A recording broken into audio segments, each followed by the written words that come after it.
Hello and welcome. My name is Matthew Greer, and today I'll be talking about biomimicry. This is a presentation created for Biology 505 through Grand Canyon University. My professor is Dr. R. And this was prepared on the 1st of September. So what is biomimicry? Biomimicry is the practice of observing nature and using that inspiration from nature to solve human-designed challenges. Nature is an expert at creating the perfect solution to many problems. As organisms are fighting for survival and evolving and getting better and better at filling their role in their environment, they pick up traits and adaptations that make them better at it. For example, an example of biomimicry here is the bullet train and the kingfish beak. So you can see they are very similar in shape. This is because the kingfisher, he uses his beak to dive down and break the water and dive down and attack fish inside of the water, and his beak is built to create the least amount of disturbance between the water and his eyes so he can see where the fish are. And the bullet train has this very similar shape because it has a very similar function. It is wanting to travel through the medium of air without creating ripples behind it so that you can have a faster, safer, smoother trip. So my proposed biomimicry is on octopus camouflage and adaptive roadways. So octopuses use chromatophores in their skin to camouflage to protect themselves from predators, for mating displays, and they do this by stretching these cells in specific ways. This allows them to not only change color, but texture very quickly. So expansion of these cells results in different patterns for this octopus, as you can see over here on this example on the right.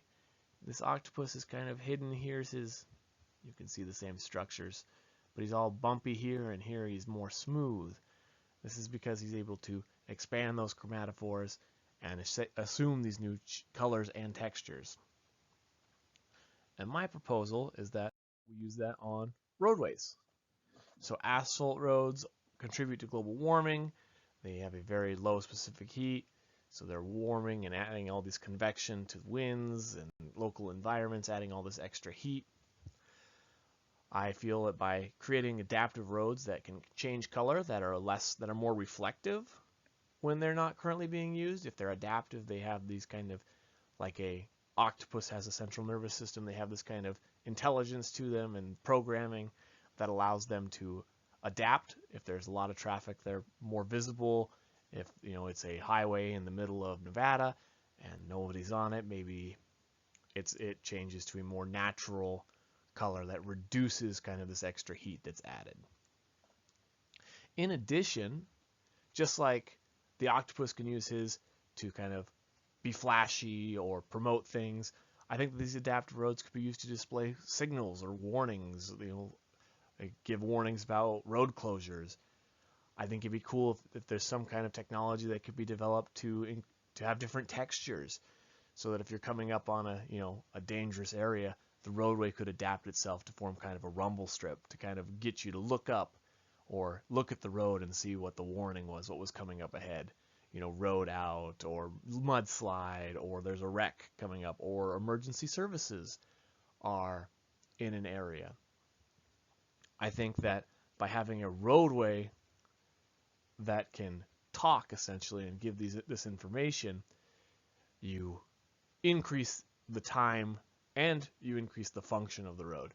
So instead of waiting and having to put up a mobile sign that there's a wreck up ahead, or that there's police vehicles or a road out, the road itself could be used to program and show that adaptability. While preparing this was the references that I used. I hope you enjoyed this presentation and learned something about biomimicry. Thank you.